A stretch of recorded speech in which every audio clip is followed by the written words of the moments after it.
నమస్తే, welcome to Telugu రాజ్యం. నేను మీ వెంకట గన్నవరపు. ప్రస్తుతం కోట వినుత సంబంధించిన వార్తలు సోషల్ మీడియాలో హల్చల్ చేస్తున్నాయి. ఎవరి కోట వినుత 2014 వరకు ఆమె విద్యాధికురాలు, బాగా చదువుకొని విదేశాల్లో ఉద్యోగం చేస్తూ ఉండేది. ఆ తర్వాత రాజకీయాల మీద ఇంట్రెస్ట్తో ఉద్యోగాన్ని వదిలిపెట్టి ఆమె జనసేన పార్టీలో చేరారు. 2014లో అధిష్టానంతో అంత సత్సంబంధాలు లేకపోవడం, అప్పుడు పోటీ కూడా చేయలేదు. సో జనసేన పార్టీ కూడా ఏ అభ్యర్థులు నిలబెట్టలేదు. నైతికంగా ఇప్పుడు తెలుగుదేశం, బీజేపీకి మద్దతు ఇచ్చిన నేపథ్యం. ఆ తర్వాత 2019లో ఆమెకు శ్రీకాళహస్తి, ఇప్పుడు తిరుపతి జిల్లా కింద ఉంది, అప్పుడు చిత్తూరు జిల్లా, ఉమ్మడి చిత్తూరు జిల్లాలో ఉండేది. శ్రీకాళహస్తి నియోజకవర్గం నుంచి పోటీ చేసి ఓడిపోయారు. సో తదనంతర పరిణామాలతో మళ్ళీ టీడీపీ, బీజేపీ, జనసేన కూటమితో 2024 ఎన్నికలు వెళ్ళాయి. 2024లో కూటమి కారణంగా, అంటే మిత్రపక్షానికి ఆ సీట్ వెళ్ళడం జరిగింది. అంటే అక్కడ టీడీపీ సీనియర్ నేత బొజ్జల గోపాలకృష్ణారెడ్డి కొడుకు సుధీర్ రెడ్డికి వచ్చింది. ఆ తర్వాత ఆయన విజయం సాధించారు, అందరికీ తెలిసింది. ఈ నేపథ్యంలోనే ఎన్నికల అనంతరం బొజ్జల సుధీర్ రెడ్డి ఇసుక కావచ్చు, అనేక వాటిల్లో వచ్చే ఇన్కము, వాళ్ళ ఆధిపత్యం ఉండటము, కోట వినుతకు నచ్చలేదు అనే అభిప్రాయాలు వ్యక్తం అవుతూ ఉన్నాయి. సో ఆదాయం అంతా వాళ్ళు ప్రతి దాంట్లోనూ, ఇటు లిక్కర్లో కావచ్చు, శాండ్లో కావచ్చు, అన్ని విధాలుగా కాంట్రాక్టుల్లో కావచ్చు, వాళ్ళదే ఆధిపత్యం కనబడుతోంది. జనసేన ఇన్ఛార్జిగా ఉన్న కోట వినుత ఆమె సహించలేకపోయారు.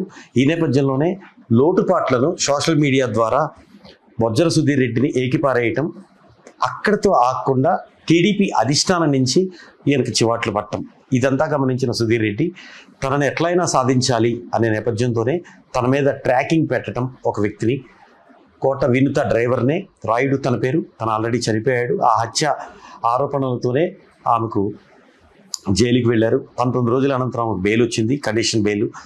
సో ఆమె పోలీస్ స్టేషన్కి వెళ్ళి వారానికి 2 సార్లు సంతకం పెట్టి రావాలి. ఆ ఆరోపణలు వచ్చాయి. ఆ రాయుడిని ఈయన 30 నుంచి 60 లక్షలు ఇస్తామని చెప్పి సుధీర్ రెడ్డి అక్కడ ట్రాకింగ్కి ఉంచారని, ప్రైవేట్ వీడియోలు కావచ్చు, ఆమె ఏం చేస్తున్నారు ఏంటి మాకు ఎప్పటికప్పుడు పంపించాలి అని రాయుడు చెప్తున్న వీడియో ఇప్పుడు హల్చల్ అవుతోంది. ఆమె అరెస్ట్ అయి బెయిల్ మీద విడుదలై అనంతరం ఇప్పుడు సోషల్ మీడియాలో హల్చల్ చేస్తోంది.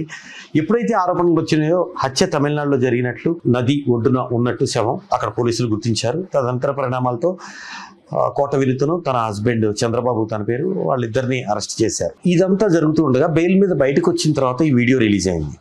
ఎప్పుడైతే ఆమె మీద హత్యారోపణలు ఉన్నాయో, వెంటనే జనసేన అధిష్టానం, డిప్యూటీ సీఎం పవన్ కళ్యాణ్ జనసేన అధ్యక్షుడు ఆయనే కాబట్టి వెంటనే పార్టీ నుంచి సస్పెండ్ చేసేసారు, పార్టీ నుంచి బహిష్కరించారు. నేను రాజకీయాల మీద ఇంట్రెస్ట్, ప్రజాసేవ చేయాలనే ఇంట్రెస్ట్ ఉంది కాబట్టే పెద్ద పెద్ద శాలరీలు వచ్చి అత్యధిక ఇన్కమ్ ఉన్న వదులుకొని వచ్చాను. అరెస్ట్ అయినందుకు నాకు బాధగా లేదు, కానీ మేమే హత్య చేశామంటూ ఆరోపించడం చాలా బాధ కలిగిస్తోంది. నిజాలు నిగ్గు తెలుస్తాయి, తొందరలోనే నిజాలు బయటపడతాయి. హత్య చేయటానికా లక్షల రూపాయల జీతాలు వదులుకొని వచ్చింది ఇక్కడికి, ఆ హత్య చేసే స్వభావం మాది కాదు అని సోషల్ మీడియా వేదికగా తను మాట్లాడడం జరిగింది. ఇంతకు మించి నేను ఎక్కువ మాట్లాడలేను, కేసు అనేది కోర్టు పరిధిలో ఉంది కాబట్టి నేను మాట్లాడకూడదని మాకు చెప్పారు. సో ఇదంతా ఇట్లా ఉంటే రాయుడు క్లారిటీగా మాట్లాడటం జరిగింది.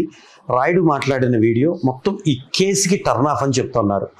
సో బొజ్జల సుధీర్ రెడ్డి, ఆయన అనుచరులు నన్ను ప్రలోభపెట్టారు, నేను ఫస్ట్ బెండ్ అవ్వలేదు, ఆ తర్వాత 30 నుంచి 60 లక్షలు ఇస్తామన్నారు, కొంత అడ్వాన్స్గా ఇచ్చారు. నేను వీడియో తీసే క్రమంలో ఒకసారి ఆమె కంటపడ్డాను, తర్వాత నన్ను లాక్ చేశారు, ఆ వీడియోని డిలీట్ చేపించారు, ఇది జరిగిందని చెప్పారు. ఓవరాల్గా చూస్తే ఇప్పుడు బొజ్జల సుధీర్ రెడ్డికి ఇదంతా చుట్టుకుంటుందా?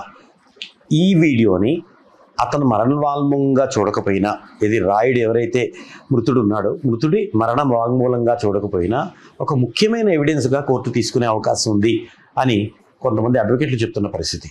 కేసు ఎటు తిరుగుతుంది? బొజ్జల సుధీర్ రెడ్డి దీంట్లో ఏదైతే రాయుడు ఆరోపించినట్లుగా అతనికి చుట్టుకుంటుందా? ఒకవేళ చుట్టుకుంటే ఏంటి ఆయన రాజకీయ భవితవ్యం ఏంటి అనే రాజకీయ వర్గాల్లో చర్చ జరుగుతోంది. ఇదంతా రాజకీయంగా ఆధిపత్య పొరలాగా కనపడుతోందని కొంతమంది రాజకీయ విశ్లేషకులు చెప్తున్నమాట. నియోజకవర్గంలో దాదాపు ఆమె 2014 నుంచి ఆమె నియోజకవర్గాన్ని అంటిపెడుతూ ఉన్నారు. అప్పటి నుంచి నియోజకవర్గ ఇన్ఛార్జిగా ఉన్నారు. 2019 టికెట్ ఇచ్చి క్యాండిడేట్గా ఆమె ఓడిపోయిన తర్వాత కూడా ఇన్ఛార్జిగా ఉన్నారు. మొన్న సస్పెండ్ అయ్యే వరకు కూడా ఇన్ఛార్జిగా వ్యవహరించారు. పార్టీ సస్పెండ్ చేసినప్పటికీ కూడా ఆమె కండవ వేసుకొని ప్రజల్లోకి వెళుతున్న పరిస్థితి, ప్రజల నుంచి ఆమె ఆదరణ కోరుకుంటున్నారు అనే మాటలైతే వినపడుతున్నాయి. సో సానుభూతి కావచ్చు, ఆదరణ కావచ్చు, ఏం జరుగుతుందో వేచి చూడాలి. ముందైతే చాలా నియోజకవర్గాల్లో ఇలాంటి పరిస్థితులు ఉన్నాయి. హత్య రాజకీయాలు కానప్పటికీ కూడా ఆధిపత్య పోరు జనసేన టీడీపీ బలంగా ఉన్న చోట కొంత ఏమో కానీ జనసేన కొద్దిగా బలంగా ఉన్న చోట ఇద్దరికీ ఆధిపత్య పోరు ఉంది. అది నిమ్మక నీరెత్తినట్టు ఉంది, చాపక నీరులా జరిగిపోతుంది. టీడీపీ అధిష్టానం మాత్రం బలంగానే ఉంది, జనసేన అధిష్టానం ఈ ఇద్దరు కూడా అధినేతలు ఇద్దరు కూడా సఖ్యతతో ఉంటున్నారు. పార్టీకి ఎటువంటి ఇబ్బందికర పరిస్థితులు రాకుండా ముందుగానే అధిష్టానం జాగ్రత్త పడ్డది. ఆమె మీద నేరం రుజువు అవనప్పటికీ కూడా కేవలం ఆరోపణలు ఎఫ్ఐఆర్ అయింది అన్న టైంలోనే ఆమెను సస్పెండ్ చేసేసింది. అంటే ఇక్కడ టీడీపీ అధిష్టానంతో కూడా ఎటువంటి ఇబ్బంది ఉండదు. పై అధినేతలు ఇద్దరు కూడా సఖ్యతతో వ్యవహరిస్తున్న తీరు కనపడుతుంది. కానీ అదే సఖ్యత నియోజకవర్గాల్లో ఉందా? పోనీ జనసేన ఓడిపోయిన చోట, టీడీపీ గెలిచిన చోట, జనసేన ఇన్ఛార్జిగా వ్యవహరిస్తున్న చోట ఆ సఖ్యతగా ఉందా అంటే ప్రశ్నార్థకమే. సో ఏం జరుగుతుందో చూడాలి. శ్రీకాళహస్తి రాజకీయాలకు సంబంధించి వజ్జల గోపాలకృష్ణ అయితే సీనియర్ నేత, ఆయన గోపాలకృష్ణారెడ్డి, ఆయన తనయుడే, ఆయన మొదటిసారి ఎమ్మెల్యే అయ్యారు. చూడాలి ఏం జరుగుతుందో. హలో, తెలుగు రాజ్యం ఛానల్ చూస్తున్నారా? సామాజిక రాజకీయ జీవన చిత్రణే తెలుగు రాజ్యం. అతిశయోక్తులు అసత్యాలు ఉండవు. రాజకీయ కోణం కాదు, ప్రజా కోణమే కొలబద్ద. తెలుగు రాజ్యం వీక్షణ నీ ఉత్తమ అభిరుచికి నిదర్శనం.